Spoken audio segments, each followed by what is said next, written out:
Hello, welcome to all of you. तो today हम start करेंगे लेक्चर जो है वो chapter number 3 lecture 1 current electricity. Okay, तो अभी तक हमने 2 चैप्टर पढ़ लिए हैं 12th क्लास के। फर्स्ट और सेकंड पूरा कंप्लीट हो गया है, ठीक है ना। विथ न्यूमेरिकल उसमें जो है जितनी भी चीज़ें थी हमने कर लिए हैं तो आप उसको देख सकते हैं। आज हम स्टार्ट करेंगे चैप्टर नंबर 3 लेक्चर 1। तो सबसे पहला पॉइंट है इसमें करंट, ठीक है। करंट क्या होता है तो देखिए, सबसे पहले अगर हम बाई फॉर्मूला जाएं, ठीक है ना। करंट क्या होता है, I equal to Q upon T, ऐसा लिखा जाता है। तो देखिए, इसको हम क्या पढ़ेंगे, जब किसी क्वांटिटी में हम T से डिवाइड करते हैं तो वो रेट होता है उसका, ठीक है। यानी इसको हम क्या पढ़ेंगे, rate of change of charge. Rate of change of charge is known as current. Okay, ये चार्ज होता क्या है, charge.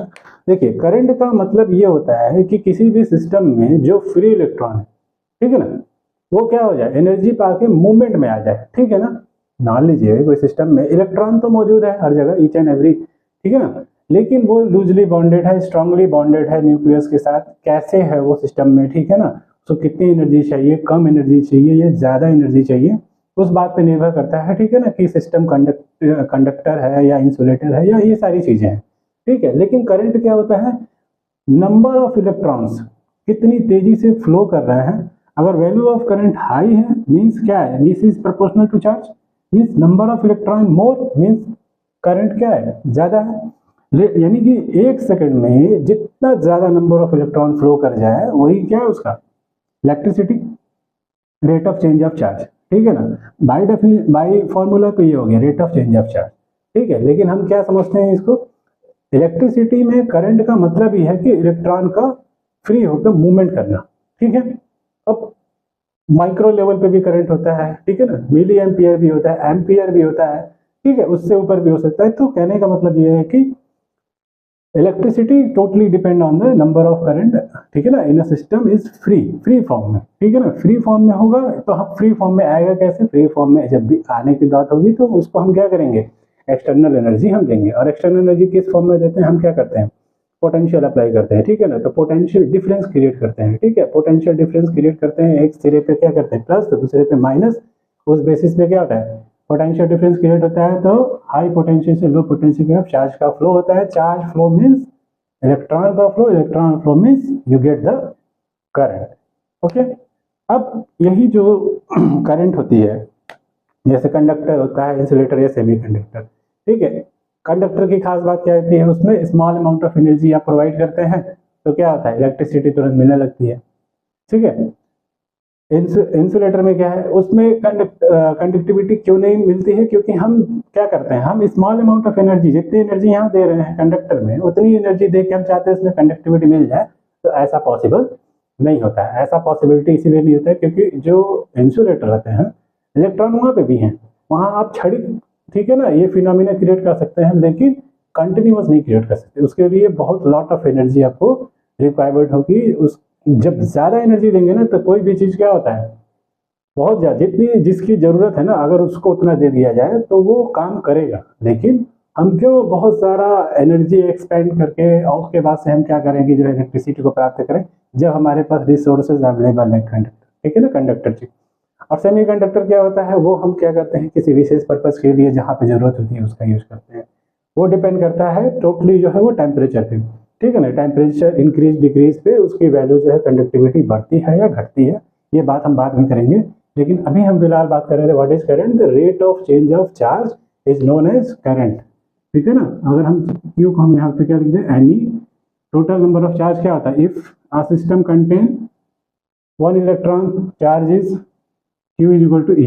If system contain n electron means Q बराबर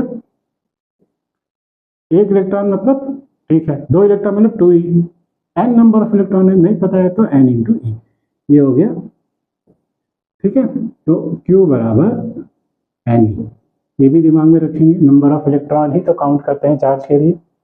तो rate of change of charge in a system, rate of change of charge या पर second number of कितना electron flow कर रहा है वही हमारा क्या देता है, करंट। ठीक है, अब इसके बाद आता है, इसका जो यूनिट होता है वो होता है एम्पियर। ठीक है, इसका क्या होता है कूलम, इसका क्या होता है सेकंड, कूलम पर सेकंड भी बोल सकते हैं बाय फार्मूला अगर हम जाएं तो।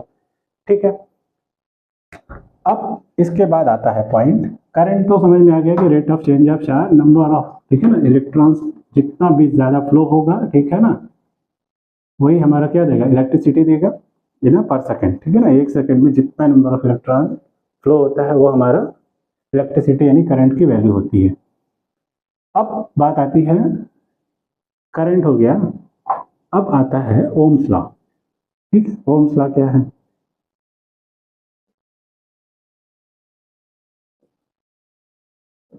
ओम्स ने कहा कि जो वोल्टेज होता है ना, वोल्टेज प्रोपोर्शनल टू करंट, ठीक है ना, पोटेंशियल डिफरेंस जो भी आप अप्लाई करते हो वो क्या है, करंट के प्रोपोर्शनल होता है। यानी कि जितना ज़्यादा पोटेंशियल डिफरेंस मिलेगा उतना क्या होगा, हाई पोटेंशियल से लो पोटेंशियल की तरफ चार्ज का फ्लो होगा और इलेक्ट्रिसिटी की वैल्यू ज़्यादा मिलेगी, यानी अकॉर्डिंग टू ओम्स लॉ। तो हम यहाँ से अगर प्रोपोर्शनल साइन हटाते हैं तो एक कांस्टेंट का यूज करते हैं आर, ठीक है ना, जिसको उन्होंने नाम दिया रेजिस्टेंस। ठीक है ना, अब मान लीजिए ये कंडक्टर है, ठीक है ना, इसके एक सिरे पे पॉजिटिव दूसरे पे निगेटिव लगा दिया, इसमें इलेक्ट्रिसिटी फ्लो हो रही है, वैल्यू बढ़ा रहे हैं पोटेंशियल की, तो ये क्या हो रहा है, इलेक्ट्रिसिटी की वैल्यू बढ़ रही है। लेकिन ये जो इसकी भी कुछ प्रॉपर्टी होगी ना, इसकी क्या प्रॉपर्टी होगी, इसकी प्रॉपर्टी ये होगी कि ये क्या करेगा, जो फ्लो ऑफ इलेक्ट्रॉन है ना, ठीक है, वो क्या करेगा, भाई पहले क्या था सिस्टम में कुछ ना कुछ एनर्जी से इलेक्ट्रॉन बाउंड था, अब क्या हुआ, आपने एनर्जी दिया, फ्लो हुआ, तो क्या वो आइडियल कंडीशन होगा, नहीं। ये जो है ना कंडक्टर या जो भी है चीज है, कंडक्टर है चाहे जो भी चीज है, इसमें जिसमें सिस्टम में इलेक्ट्रॉन फ्लो हो रहा है, क्या इसका खुद का प्रॉपर्टी ये क्या करेगा, उसको रेजिस्ट करेगा, यानी पहले जैसी कंडीशन को प्राप्त करने की कोशिश की जाती है। ठीक है ना, कोई भी चीज, तो इसमें एनर्जी दी है तो एनर्जी दी है तो एनर्जी का कुछ तो असर होगा, लेकिन इसकी खुद की प्रॉपर्टी होगी कि वो उसको क्या करेगा, रेजिस्ट करेगा, विरोध करेगा, उसको रोकेगा फ्लो होने से। तो जो इसकी प्रॉपर्टी है ना, ड्यू टू दिस वो क्या होगा, इलेक्ट्रिसिटी को, फ्लो ऑफ इलेक्ट्रॉन को रेजिस्ट करने के केस में इसका एक, ठीक है ना, नेचर बन जाता है कि रेजिस्ट करेगा, मतलब रेजिस्टेंस होगा, यानी जिस सिस्टम में या जिस पार्ट में इलेक्ट्रॉन फ्लो हो रहा होगा उसका अपना खुद का एक प्रॉपर्टी होगा, जिसको होगा नाम दे दिया आर से रेजिस्टेंस। ठीक है ना, तो रेजिस्टेंस जो हो गया किसी भी सिस्टम वो एक ऐसी प्रॉपर्टी होती है जो अपोज करता है फ्लो ऑफ इलेक्ट्रॉन को, यानी कि रेजिस्टेंस हाई है तो फ्लो ऑफ इलेक्ट्रॉन क्या होगा, कम होगा। इट मींस रेजिस्टेंस ही बता रहा है कि कंडक्टिविटी हाई होगी कि कंडक्टिविटी लो होगी। Low resistance means high conductivity, high resistance means low conductivity. ठीक है, अब ये तो डिपेंड करता है मटेरियल टू मटेरियल, किसका रेजिस्टेंस हाई है किसका रेजिस्टेंस लो है। ठीक है ना, गुड कंडक्टर कौन होता है आपका, सिल्वर होता है सबसे बेस्ट कंडक्टर। ठीक है, तो ये तो यानी उसका रेजिस्टेंस क्या होता होगा, सबसे लो होता होगा। ठीक है, अब ये जो आर हो गया ना, अब इसकी भी बात कर लेते हैं। जो आर है रेजिस्टेंस, ये जो होता है ये प्रोपोर्शनल होता है, resistance proportional to length of the wire and resistance is inversely proportional to area of cross section of the wire. ठीक है ना, अगर ये वायर है, ठीक है ना, इसका area of cross section A है, ये लेंथ है, तो रेजिस्टेंस जो होता है वो लेंथ के प्रोपोर्शनल है। If length increase, then resistance value increase. If area increase, area of cross section increase, means thickness जब, ठीक है ना, घटेगी तो क्रॉस सेक्शन एरिया क्या होगा, घटेगा। ठीक है, तो लेंथ बढ़ेगा तो रेजिस्टेंस बढ़ेगा, और एरिया घटेगा तो फिर रेजिस्टेंस बढ़ेगा, एरिया बढ़ेगा तो रेजिस्टेंस घटेगा। ठीक है, इसको हम कंबाइन करते हैं तो आर प्रोपोर्शनल टू क्या हो जाता है, एल बाई ए, और इसी को हम अगर प्रोपोर्शनल हटाते हैं तो आर इज इक्वल टू, यहाँ टर्म लिखते हैं रो एल बाई ए। सबसे पहले ओम्स लॉ आया, ओम्स लॉ से कांस्टेंट यहाँ क्रिएट हुआ, कांस्टेंट को हमने नाम दिया रेजिस्टेंस। रेजिस्टेंस क्या होता है, ठीक है ना, जो अपोज करे फ्लो ऑफ इलेक्ट्रॉन को। ठीक है ना, और वो क्या होता है, किसी न किसी मटेरियल की प्रॉपर्टी होती है, मटेरियल टू मटेरियल वो वेरी करता है। किसी सिस्टम में क्या होगा, फ्लो ऑफ इलेक्ट्रॉन ज़्यादा होगा उतनी एनर्जी पे, किसी सिस्टम में फ्लो ऑफ इलेक्ट्रॉन क्या होगा, कम होगा। ठीक है, तो वो क्यों ऐसा क्यों होगा, क्योंकि उसका मटेरियल का जो नेचर है उसका जो रेजिस्टेंस डिफरेंट डिफरेंट है। ठीक है, सेम मटेरियल का रेजिस्टेंस सेम होगा। ठीक है, अब उसको घटाने बढ़ाने के लिए अब रेजिस्टेंस किस बात पर निर्भर करता है, रेजिस्टेंस जो है लेंथ ऑफ द वायर पर निर्भर करता है, रेजिस्टेंस जो है वो cross section area, cross section area मतलब ये होता है। ठीक है ना, इसको हम बोलते हैं क्रॉस सेक्शनल एरिया। तो इस पे निर्भर करता है। अगर हम यहाँ ये तो हो गया, अब ये फॉर्मूले से अगर हम प्रोपोर्शनलिटी हटाते हैं इसको हम बोलते हैं रेजिस्टिविटी, रेजिस्टिविटी। और ये जो रेजिस्टिविटी होता है totally depend on the material,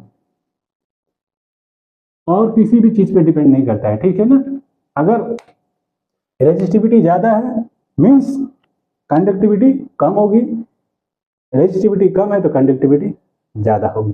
बात समझ में आ रहा है ना? अच्छा, तो ये रेजिस्टिविटी हाई और लो की वैल्यू जो है केवल इस बात को इंडिकेट करता है कि उसकी कंडक्टिविटी ज्यादा है, एज यानी कि वो इंसुलेटर है या वो कंडक्टर है या वो सेमीकंडक्टर है। ठीक है ना, उसका एक रेजिस्टिविटी चार्ट होती है जिसमें इतने से रेंज होती है, रेंज वैल्यूज डिसाइड करते हैं कि हम इस पार्ट को इतनी रेजिस्टिविटी वैल्यू है तो इस रेंज में है तो इसको हम कंडक्टर में रख देंगे, और इस रेंज से इस रेंज में है तो सेमीकंडक्टर में डाल देंगे, अदरवाइज हम उसको इंसुलेटर में डाल देंगे। ठीक है, तो रेजिस्टिविटी सिर्फ और सिर्फ क्या होता है, डिसाइड करता है कि रेजिस्टिविटी वैल्यू हाई और लो, ये डिसाइड करता है कि this is goes in conductor material और कंडक्टर और इंसुलेटर और सेमीकंडक्टर। ओके, रेजिस्टिविटी जो होता है वो किसी पॉइंट किस बात पे डिपेंड करता है, ओनली और depend on the nature of material. ठीक है ना, depend on the nature of material. ठीक है ना, ओनली मटेरियल पे डिपेंड करता है। ठीक है, मटेरियल चेंज होगा तो ही रेजिस्टिविटी वैल्यू चेंज होगी। अगर हम कॉपर लें, इतनी सी कॉपर लें, इतना सा कॉपर लें, मटेरियल नहीं चेंज हुआ है तो रेजिस्टिविटी उतनी ही होगी, सेम होगी, यानी कॉपर की रेजिस्टिविटी सेम होगी, ऐसे समझो। ठीक है ना, चाहे वो थोड़ा सा लो चाहे वो ज्यादा लो। ठीक है, लेकिन वही कॉपर ले लो और सिल्वर ले लो, दोनों की रेजिस्टिविटी डिफरेंट होगी। तो कहने का मतलब क्या है, मटेरियल अगर फिक्स है तो रेजिस्टिविटी फिक्स है उसकी वैल्यू, मटेरियल चेंज तो रेजिस्टिविटी वैल्यू चेंज। ठीक है, अच्छा, यहाँ पे R बराबर रो एल बाई ए था। ठीक है, अब और V बराबर फार्मूला था I इंटू आर। ठीक है, यहाँ इस फार्मूले में जरा वैल्यू रखिए I, R की जगह पे रो एल बाई ए। ठीक है, और आप जानते हैं एक फार्मूला होता है potential is equal to electricity से E इंटू एल। ठीक है, इलेक्ट्रिक फील्ड इंटू लेंथ, या E बराबर आप पढ़े हो ना V बाई डी करके इलेक्ट्रिसिटी फर्स्ट चैप्टर में, तो वहीं से ये फॉर्मूला मैं बोल रहा हूँ। यहाँ पे हम क्या कर रहे हैं कि कुछ रिलेशन जो है वो चेंज कर रहे हैं। यहाँ पे देखिए, तो यहाँ पे क्या करेंगे, V बराबर क्या लिखेंगे, E इंटू एल। ठीक है ना, इसके हिसाब से अगर इसका एरिया ए है, क्रॉस सेक्शन एरिया ए है, ठीक है ना, इसमें चार्ज का फ्लो हो रहा है तो उसके करस्पॉन्डिंग जो इलेक्ट्रिक फील्ड ई है, तो फिर E L is equal to क्या हो जाएगा, अगर यहाँ पोटेंशियल डिफरेंस बी है तो इसके करस्पॉन्डिंग इलेक्ट्रिक फील्ड इतना है, तो E L is equal to क्या हो जाएगा, I into rho into L upon में ए। यहाँ एल से एल कैंसिल होगा तो ई इज इक्वल टू क्या मिल जाएगा, रो आई बाई ए। ये एक फॉर्मूला बना, ऐसे फॉर्मूला बनता जाता है। ठीक है, तो हमें क्या करना है, जो कैसे सेटअप किया गया वो देखिए। ठीक है, अब आई बाई ए एक टर्म होता है जो आई बाई ए, इसको हम लोग लिखते हैं, रिप्लेस करते हैं जे से। ठीक है ना, आपके एनसीईआरटी में रिप्लेस किया है जे से, रो इंटू जे। और ये जो जे होता है ना, इसको बोलते हैं करंट डेंसिटी रेट। ठीक है ना, एरिया यानी कि current per unit area, current density. ठीक है, तो करंट डेंसिटी क्या है, करंट पर यूनिट एरिया जो होता है वो किस बात का, ठीक है ना, यानी कि एम्पियर पर मीटर स्क्वायर, इसकी यूनिट हो गई। ठीक है, तो इसको हम लोग रिप्रेजेंट करते हैं, और यहाँ से अगर हम इसको ई अपान रो कर दें तो जे इज इक्वल टू आएगा, यहाँ पे जरा इसको हम शिफ्ट कर दें तो जे इज इक्वल टू 1 अपान रो को हम लिखते हैं 1 अपान रो इंटू ई, ऐसे लिख दें तो ये होता है सिग्मा इंटू ई। ये होता है हमारा कंडक्टिविटी। ठीक है, तो कंडक्टिविटी अगर हाई होगी तो देखिए हमने क्या बोला, sigma is equal to 1 upon rho. Conductivity high resistivity low, resistivity high conductivity low, मतलब सीधी सी बात है। रेजिस्टिविटी हाई का मतलब हो गया कंडक्टिविटी लो होगी। जिसकी रेजिस्टिविटी हाई होगी वो बता रहा है ना कि वो किस में चला जाएगा, कंडक्टिविटी लो होगी मतलब वो इंसुलेटर की तरफ जा रहा है। क्लियर है बात?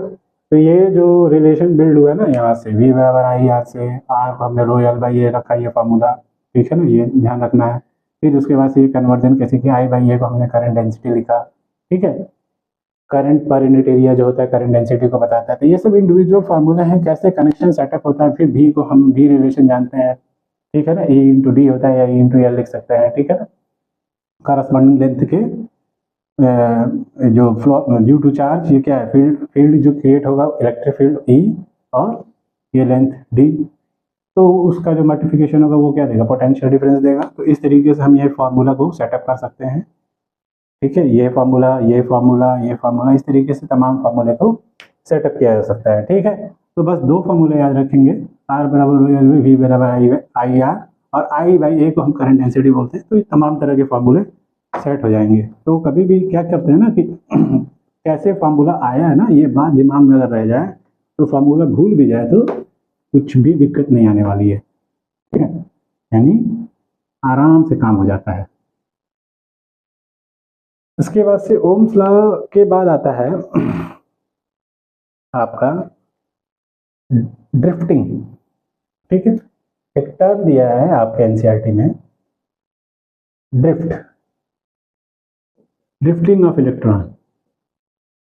ड्रिफ्ट माने क्या होता है, मूवमेंट हो जाए इलेक्ट्रॉन का, ठीक है ना, अपनी जगह से विस्थापित होकर मूवमेंट में आ जाए, ठीक है, ड्रिफ्टिंग ऑफ इलेक्ट्रॉन्स। और ठीक है, और ड्रिफ्टिंग ऑफ इलेक्ट्रॉन्स या ड्रिफ्ट वेलोसिटी, ठीक है। जब इलेक्ट्रॉन मूव करेगा तो क्या होगा, उसकी कुछ स्पीड होगी। तो जो ड्रिफ्ट वेलोसिटी होती है वो एक्चुअली में होती क्या है, एवरेज स्पीड ऑफ इलेक्ट्रॉन, ठीक है ना। व्हेन वी प्लेस द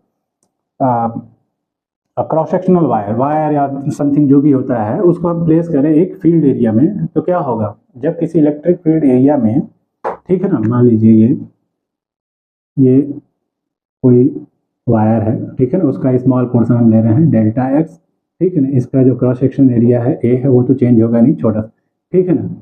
और इसकी लेंथ हम, ठीक है, हमने मान ही दिया है डेल्टा एक्स, ठीक है। इसमें जो है इलेक्ट्रॉन है ये, ठीक है, इलेक्ट्रॉन है तो हमेशा इलेक्ट्रॉन के अपोजिट डायरेक्शन में फील्ड होगा, ठीक है। तो ठीक है, मान लीजिए ये इलेक्ट्रिक फील्ड है, फील्ड है, ठीक है। तो होगा क्या कि जब उसको हम फील्ड एरिया में प्लेस करेंगे तो क्या होगा, इस फील्ड की वजह से उस पर कुछ फोर्स लगेगा, ठीक है, और उसकी वजह से क्या होगा, इलेक्ट्रॉन में क्या होगा, मोशन आ जाएगा, ठीक है ना, मूवमेंट आ जाएगा। तो जो इसके अंदर जो बल्क ऑफ इलेक्ट्रॉन होंगे वो क्या करेंगे, मूवमेंट करेंगे, ठीक है। और वो कैसा मूवमेंट करेंगे, रैंडम मोशन करेंगे, ठीक है ना। वो डिपेंड करेगा कि how much energy you give, ठीक है ना।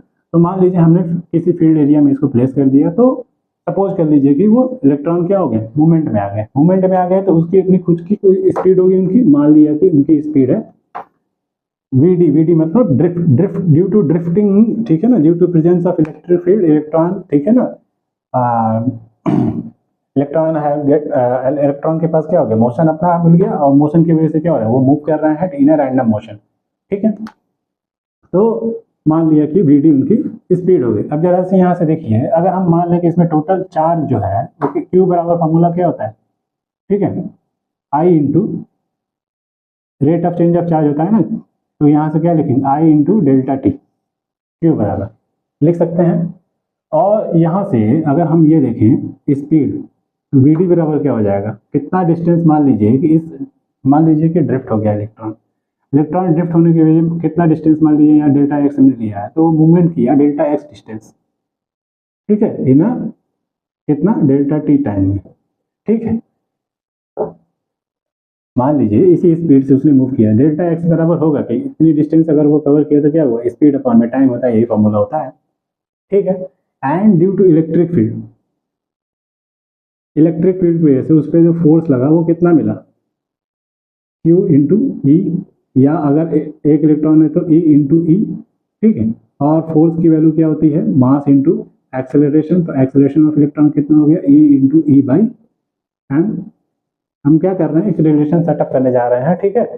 तो सिंपली हमने क्या किया, ये क्या है, क्रॉस सेक्शन कोई वायर ले लिया, उसका कट करके स्मॉल, ठीक है ना, जिसकी लेंथ क्या है डेल्टा एक्स, और मान लिया कि जो है इसको प्लेस कर दिया किसी फील्ड एरिया में, ठीक है ना, जिसकी वजह से क्या हुआ, इलेक्ट्रॉन को मोशन मिल गया। ये मोशन की वजह से मान लिया कि उसकी स्पीड जो है वो वी है, ठीक है ना, जिसको हम बोल रहे हैं due to effect of electric field electron, ठीक है ना, get the speed something V D, this is the drift speed. तो हम उसमें एक्सेलरेशन इतना हो गया, शुरू में जब उसको प्लेस नहीं किया गया तो वी इनिशियल स्पीड कितनी थी उसकी 0, वी फाइनल हम क्वेश्चन मार्क कर लेते हैं, ठीक है ना। तो एक फॉर्मूला होता है v is equal to V initial बराबर V final plus a into T, ठीक है। तो मान लेते हैं यहाँ पे ये जो टाइमिंग है ना, कि एक एवरेज टाइम, ठीक है ना, इसमें क्या हो रहा है, बहुत सारे अगर इलेक्ट्रॉन है तो मान लेते हैं कि on an average time tau, tau is a time in which, ठीक है ना, इलेक्ट्रॉन जो है वो इलेक्ट्रॉन कोलिजन टाइम, ठीक है ना, कि कितने इलेक्ट्रॉन एक दूसरे से जो कोलाइड कर रहे हैं उसका एवरेज टाइम हमने मान लिया कि कितने टाइम के लिए, तो वो टाउ टाइम है, ठीक है ना। Tau is a time in which, ठीक है ना, electron collide to each other, ठीक है। तो हम मान लेंगे, तो यहाँ पे फॉर्मूला हम ले लेंगे कि इतने एक्सेलरेशन से यहाँ पे टाइम हमने क्या ले लिया, टाउ। तो यहाँ पे वी फाइनल हमको निकालना है, sorry V final is equal to होता है वी इनिशियल प्लस ये, वी इनिशियल की वैल्यू 0 प्लस एक्सेलरेशन कितना है ई अपॉन में एम इंटू टाउ, और ये वी फाइनल, तो V final is equal to हो गया ई अपॉन में एम इंटू टाउ, ठीक है ना। आपकी बुक में जो है इलेक्ट्रॉन को माइनस से ले लिया है तो माइनस से रख लेंगे, कोई दिक्कत नहीं है, ठीक है। ये हो गया। अब ये देखिए इसकी लेंथ कितनी है डेल्टा एक्स, ठीक है, और ये कितना है, एरिया ऑफ क्रॉस सेक्शन इतना है, तो लेंथ इंटू एरिया क्या होता है, वॉल्यूम। तो देखिए क्यू बराबर क्या होता है, हम क्या करेंगे, टोटल चार्ज निकालने जा रहे हैं, तो मान लेते हैं इसमें n नंबर ऑफ इलेक्ट्रॉन है एन ई, और पूरे वॉल्यूम में कितना चार्ज, मान लीजिए ये क्या है, पर यूनिट इतना चार्ज है, तो पूरे वॉल्यूम में अगर हम मल्टीप्लाई करें, मान लेते हैं ये पर यूनिट वॉल्यूम में है, तो पूरे वॉल्यूम को क्या लिखेंगे, डेल्टा एक्स इंटू एरिया, ये टोटल अमाउंट ऑफ चार्ज हो गया, ठीक है। और डेल्टा एक्स जो है हम यहाँ से निकालेंगे, वी डी इक्वल टू क्या आया था मेरा, हाँ V D equal to delta X, तो यहाँ अगर हम इसको रिप्लेस कर दें तो एन ई और डेल्टा एक्स की जगह हम क्या लिख दें, वी डी अपॉन में डेल्टा टी, और यहाँ पे इंटू एरिया, और क्यू की जगह पे क्या लिख दें, आई इंटू डेल्टा टी, ठीक है। और वी डी क्या है,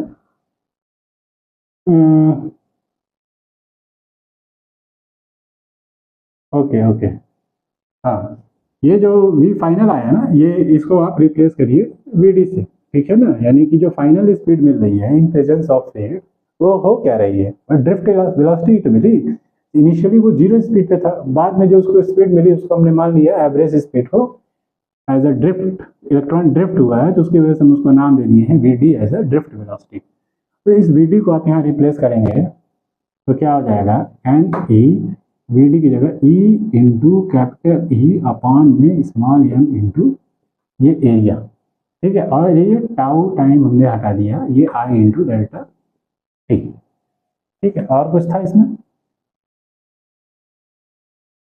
और ये डेल्टा टी छूट गया क्या,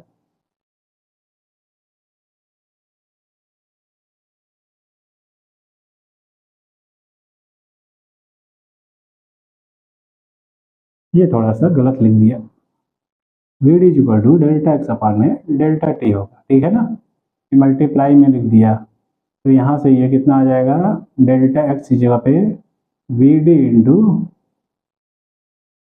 डेल्टा टी, ठीक है। और ठीक है, बाकी वी डी जगह पे ये वैल्यू ठीक है, और ए इंटू डेल्टा, डेल्टा टी से डेल्टा टी खत्म हो जाएगा अगर, तो आई बराबर कितना आ जाएगा, N E square tau into E A upon में एम, ठीक है। आई बाई ए, इस ए को नीचे लाइए, I by A equal to क्या होता है, N E square tau E upon में एंड इतने को घेर दीजिए, तो इसका सिग्मा इंटू ए फॉर्मूला होता है आई बाई ए बराबर जे। यहाँ से सिग्मा बराबर कितना आ रहा है एन ई स्क्वायर अपॉन में एम इंटू टाउ। ये फॉर्मूला बन गया, सेटअप हुआ। अब यहाँ पे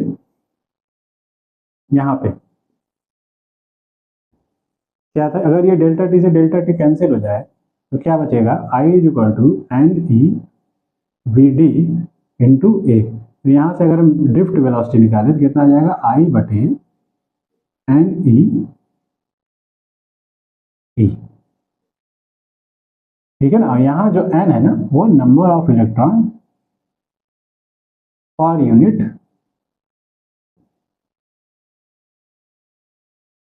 वॉल्यूम है। ठीक है, number of electron per unit volume है। ठीक है, तो हमने क्या किया, हमने क्या लिया, वायर लिया तो थोड़ा सा स्मॉल लेंथ का और उसको इस फील्ड एरिया में प्लेस कर दिया, जिसकी वजह से क्या हुआ कि जो इलेक्ट्रॉन था उसको ड्यू टू फील्ड कुछ फोर्स मिला, फोर्स के कारण क्या हो गया, सारे इलेक्ट्रॉन जो है वो उसमें कुछ स्पीड मतलब मूवमेंट हो गई, मूवमेंट मतलब स्पीड हुई। तो हमने ऑन एन एवरेज स्पीड हमने मान लिया ड्यू टू, ठीक है ना, presence of field electron drift from one place to another place, movement start हो गया। अब ये मूवमेंट जो है एक अलाइनमेंट नहीं है, ये क्या है, रैंडम मोशन है। ठीक है, ड्यू टू फील्ड इफेक्ट। तो हमने उसकी वजह से इसका एवरेज स्पीड ऑन मान लिया कि डी है, और जो ऑन एन एवरेज जो कोलिजन टाइम है उसका वो टाउ है। तो उसकी वजह से हमने क्या किया कि जो जो स्पीड है ना और जो एक्सेलरेशन है, ठीक है, इसको हमने इस रिलेशन से, फर्स्ट लॉ ऑफ मोशन से ये क्या किया, ड्रिफ्ट स्पीड को एक्सेलरेशन से रिलेशन लिया। तो क्या हो गया, final speed is equal to initial speed of electron is zero. मान लिया कि उसको जब मोशन मिला तो उसके कारण जो है फाइनल स्पीड कुछ मिला ड्यू टू, अब उसमें एक्सेलरेशन हुआ, एक्सेलरेशन हमने ए मान लिया, और on an average collision time हमने क्या मान लिया, टाउ। ठीक है, तो यहाँ से एक रिलेशन आ गया, V D equal to E into E by M into tau, और यहाँ पे क्यू बराबर आई इंटू डेल्टा टी, मतलब टोटल नंबर ऑफ चार्ज। ठीक है ना, अगर आई एम्पियर करंट फ्लो हो रहा है, ठीक है ना, डेल्टा टी समय के लिए, क्योंकि डेल्टा एक्स हमने डेल्टा एक्स इसका वो लिया, तो डेल्टा टी टाइम के लिए इसमें जो है वो मान लिया कि जो है चार्ज का फ्लो हो रहा है, तो I into delta T. V D equal to क्या होता है, डेल्टा एक्स अपॉन में डेल्टा टी, तो क्यू बराबर एन ई तो होता ही है, और ये हमने क्या निकाला, पूरे वॉल्यूम में कितना चार्ज है, तो delta x is the length and area is a cross section area, तो पूरा length into cross section area is a volume. तो ये हो गया टोटल वॉल्यूम में इतना चार्ज हो गया।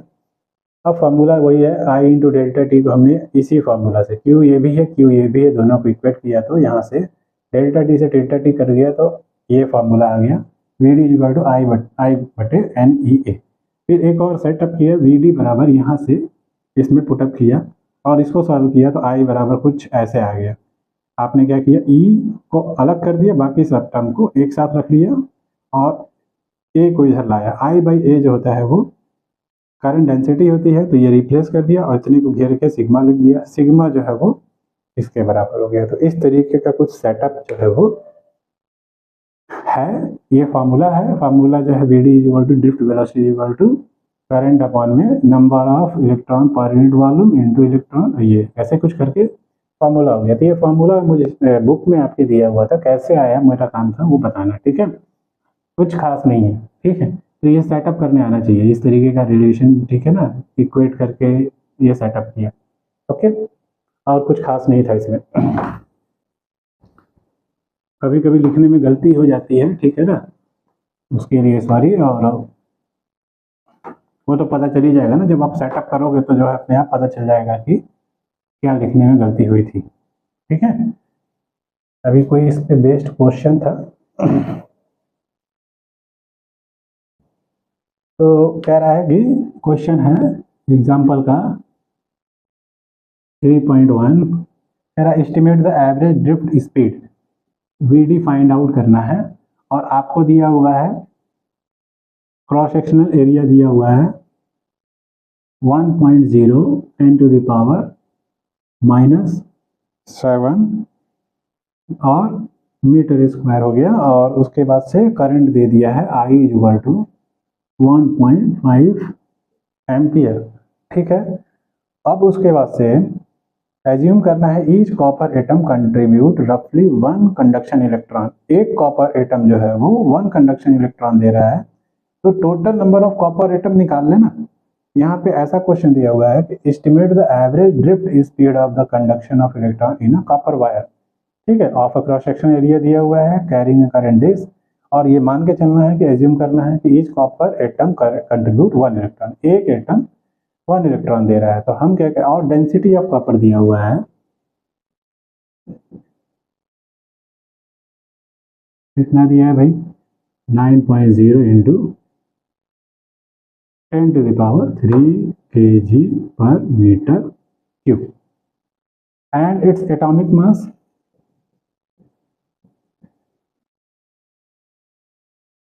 देखिए बहुत ठीक है, अच्छा क्वेश्चन है। एटॉमिक मास इतना, यूनिट 63.5, ठीक है। तो देखिए सबसे पहले ये बोल रहा है कि एज्यूम 1 एटम कंट्रीब्यूट 1 इलेक्ट्रॉन, तो टोटल नंबर ऑफ एटम निकाल लेते हैं, ठीक है। तो देखिए पर मीटर क्यूब में इतना केजी है, तो 1 मीटर की हमको नंबर ऑफ इलेक्ट्रॉन चाहिए इन, मैं बोला ना पर यूनिट वॉल्यूम, यानी पर मीटर क्यूब में कितना नंबर ऑफ इलेक्ट्रॉन है ये हम निकाल लेते हैं। तो देखिए ये क्या है, आप जानते हैं कि मोल बराबर क्या होता है, वेट अपॉन मॉलिक्यूलर वेट। तो किसी भी चीज का अगर 1 मोल हो जाए तो उसका वेट मॉलिक्यूलर वेट के बराबर, और इसका मॉलिक्यूलर मास कितना है 63.5 होता है। तो वेट हम कितना मान लें, वेट भी अगर हम 63 पॉइंट मान लें और मॉलिक्यूलर मास तो 60, तो 1 मोल आएगा कि नहीं आएगा, समझाने के लिए बोल रहा हूँ। तो यानी कि अगर हम ये मान लें कि on the basis of atomic mass, तो अगर उसका 1 मोल है मेरे पास, तो 63.5 ग्राम वेट होगा, तभी हमारे पास 1 मोल होगा। और 1 मोल में 1 मोल कंटेन कितना एटम होता है, 6 इंटू 10⁻, 6.02 इंटू 10⁻23 एटम होता है। तो इस हिसाब से 1 मोल मतलब कॉपर का 63.5 ग्राम, ठीक है ना, ग्राम कंटेन 6 इंटू 10⁻23 एटम। तो अगर हम डेंसिटी की बात करें, डेंसिटी से देखिएगा ध्यान से, 9 इंटू 10⁻³ kg पर मीटर क्यूब लिखा है। तो अगर हम मान लें कि 1 यूनिट वॉल्यूम है, तो उसमें कितने केजी कॉपर होगा, अगर मान लीजिए वॉल्यूम उसका 1 मीटर क्यूब है, तो पूरे उसका वायर का, तो उसमें कितना केजी कॉपर होगा, 9 इंटू 10⁻3। अगर इतने ग्राम में इतना एटम है तो इतने केजी में, इसलिए 9 इंटू 10⁻3 केजी में, इतने केजी में कितना एटम होगा, हम 9 इंटू 10⁻3 इंटू दिस, इतना एटम हुआ। और हर एक एटम क्या कर रहा है, 1 इलेक्ट्रॉन कंट्रीब्यूट कर रहा है, ठीक है।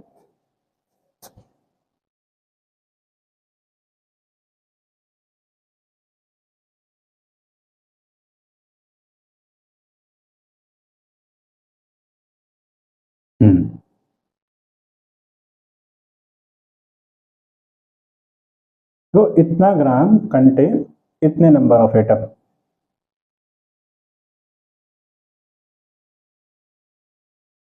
सॉरी ये डिवाइड तो किया ही नहीं मैंने, 63.5, इतना ग्राम कंटेन इतना एटम, तो इतना केजी, ये ग्राम में है ना, इसको भी केजी में बनाना पड़ेगा, इतना ग्राम कंटेन इतना एटम, ठीक है।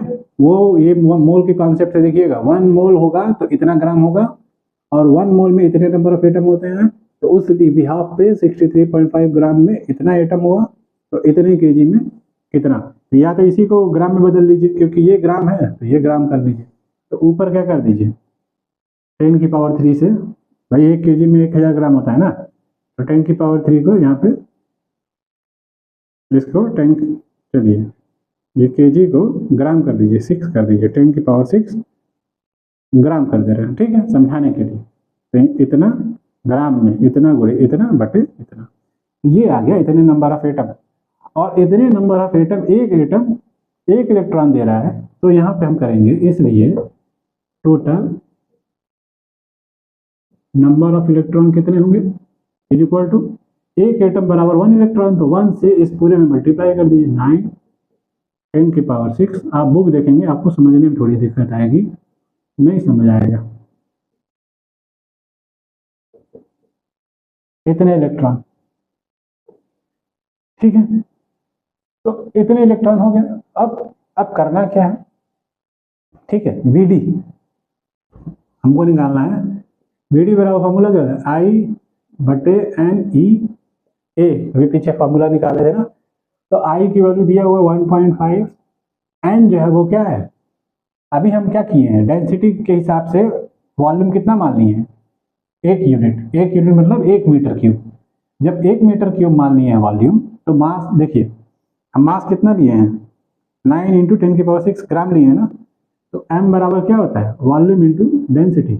जब वॉल्यूम को हम 1 मान लिए, 1 मीटर क्यूब, और डेंसिटी इतनी थी, तभी ना मास मेरा इतना ग्राम आएगा या केजी आएगा।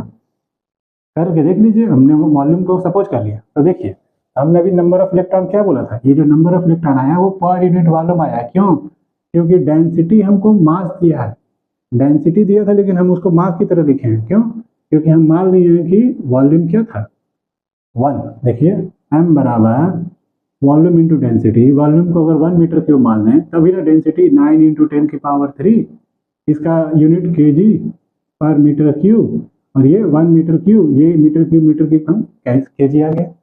तो कहने का मतलब ये था कि ये जो n था वो number of electron per unit volume था। कितना आया है, इतना आया है, यही यहाँ पे रखेंगे, 1 × 9 × 10⁻6 × 6 × 10⁻23, ठीक है ना, और ये जो 63.5 है वो ऊपर चला गया, और E जो है वो E जो है वो चार्ज है, तो E को आप क्या रख देंगे, 1.6 10⁻⁻19, और एरिया ऑफ क्रॉस सेक्शन आपको कितना दिया है, 1 × 10⁻⁻7। ये पूरा सॉल्व कर लेंगे, जो वैल्यू आएगी वो देख लेंगे कितनी वैल्यू आई है, लिखा है, मैं यहाँ लिख दे रहा हूँ, वी डी इक्वल आया है उसमें सॉल्व करने में 1.1 मिलीमीटर पर सेकेंड, ठीक है। अब इसके बाद से बोला है कि जो बी पार्ट है, compare the drift speed obtain with above, इससे कंपेयर करने बोला है thermal speed of copper atom at ordinary temperature. तो थर्मल स्पीड के लिए हम लोग लिखते हैं √3 kT/m, ऐसा कुछ फॉर्मूला वहाँ पे, ठीक है ना, ये होता है, ठीक है ना, √3 kT/m। और ये 3 kT/m कैसे आता है, ठीक है ना, ड्रिफ्टिंग के केस में मान लीजिए उसको काइनेटिक एनर्जी कितनी हो गई, ½ mv², और इन केस ऑफ टेम्परेचर, ठीक है ना, जो उसमें काइनेटिक थ्योरी ऑफ गैस जो होती है उसके हिसाब से जो फॉर्मूला होता है वो होता है, ये जो काइनेटिक एनर्जी होती है वो 3/2 kT के बराबर होती है इन टर्म्स ऑफ टेम्परेचर हम जो लिख रहे हैं। और ये क्या है, हमारा बोल्ट्जमैन कांस्टेंट है, बोल्ट्जमैन कांस्टेंट है, इसकी वैल्यू आपको एग्जाम में दी रहेगी, उसके जो भी है, ठीक है ना। तो इस बिहाफ पे अगर हम सॉल्व करेंगे, ये 2 से 2 कट जाएगा, ठीक है, तो यहाँ से अगर हम v निकालेंगे तो 3 kT अपॉन, ये m नीचे चला जाएगा, और ये स्क्वायर से स्क्वायर रूट चला जाएगा पूरा, तो आपको देखिए क्या हो जाएगा, mv² बराबर 3 kT, तो v² बराबर 3 kT/m, तो v बराबर क्या, रूट उधर, ये उधर चला जाएगा, 3 kT/m। तो ये जो वैल्यू आई है ना, इससे, ठीक है, इस ये जो फॉर्मूला है 3 kT/m, इस फॉर्मूले से क्या करेंगे, टेम्परेचर दिया हुआ है, बोल्ट्जमैन कांस्टेंट की वैल्यू रखेंगे, और मास ऑफ इलेक्ट्रॉन जो भी आपका दिया हुआ रख देंगे, ठीक है ना। एक इलेक्ट्रॉन का मास पता है, टोटल नंबर ऑफ इलेक्ट्रॉन कितने, मास निकाल के जो भी आपको इसमें बोला होगा, ठीक है। इसमें इन्होंने कैलकुलेट नहीं किया है, बस सिंपली जो है इस फॉर्मूले से कैलकुलेट करेंगे, और वैल्यू इन्होंने कैलकुलेट की है जब सारी वैल्यू रख के, बोल्ट्जमैन कांस्टेंट की वैल्यू, टेम्परेचर और मास की, ठीक है ना, टोटल नंबर ऑफ इलेक्ट्रॉन जितने हैं, हर एक इलेक्ट्रॉन का मास तो रख देंगे तो वो आ जाएगा, ठीक है। एक्चुअली एक इलेक्ट्रॉन को ही यहाँ पे मास ऑफ इलेक्ट्रॉन एक ही इलेक्ट्रॉन का रखेंगे, ठीक है, तो आ जाएगा क्योंकि हम एक इलेक्ट्रॉन का ही ना यहाँ स्पीड निकालना है कि कितना टेम्परेचर बोला है आपसे, बोला है कि thermal speed of the copper atom at a ordinary. Okay, तो थर्मल स्पीड बोला है तो ये VT इसको रिप्रेजेंट करते हैं। तो यहाँ से आप सारी वैल्यू रख के ये सॉल्व करने पे हमारी वैल्यू आई थी 2 × 10⁻², ये मीटर पर सेकेंड। तो ठीक है ना, ऐसा कुछ वैल्यू आया था। ओके, तो इसमें करना क्या है, ये कंपेयर करना है और साथ में ये बताना था कि जो ड्रिफ्टिंग स्पीड ऑफ इलेक्ट्रॉन थी, वो ड्रिफ्टिंग स्पीड ऑफ इलेक्ट्रॉन काफ़ी कम आई थी। कितनी आई थी? इतनी। तो उससे कंपेयर करेंगे इसको, तो ये बस ये है कि जो थर्मल स्पीड है वो मोर देन है कहीं ज़्यादा जो ड्रिफ्टिंग स्पीड है, यानी ड्रिफ्टिंग जो मिली है वो इन प्रेजेंस ऑफ फील्ड वो बहुत ज़्यादा नहीं है। ठीक है ना, वो क्या हुआ, इलेक्ट्रॉन थोड़ी वाइब्रेट हो गए, ठीक है, ड्रिफ्ट हो गए, तो उसमें उतनी स्पीड नहीं है। लेकिन ड्यू टू थर्मल इफेक्ट क्या हो रहा है, थोड़ा सा स्पीड कंपेरेटिवली क्या है, ज़्यादा है। यहाँ तो ये बात हो गई। और कुछ बोला है इसमें, और इसमें एक सी पॉइंट है, सेकंड पॉइंट है, speed of propagation of electric field along the conductor which cause the drift motion. तो ये तो एक स्टेटमेंट खुद ही अपने से बोल रहा है, ठीक है ना। The electric field travelling along the conductor has speed of electromagnetic wave namely equal to like this. इस तरीके से, ये छोड़िए, हटाइए, यहाँ पे जो कैलकुलेट करना था, मेरा काम था वो कैलकुलेट करना, वो मैंने कैलकुलेट कर दिया। कैलकुलेट करने को बोलेगा तो आपको ऐसे ही समझना है, ठीक है। ये थोड़ा सा टफ हो जाएगा अगर आप ये चीज़ नहीं समझोगे कि कैसे पर यूनिट वॉल्यूम लिया है तो उसको कैसे करना है, ठीक है। अब अगला पॉइंट जो है हम नेक्स्ट लेक्चर में देखेंगे। Okay, tata, bye bye.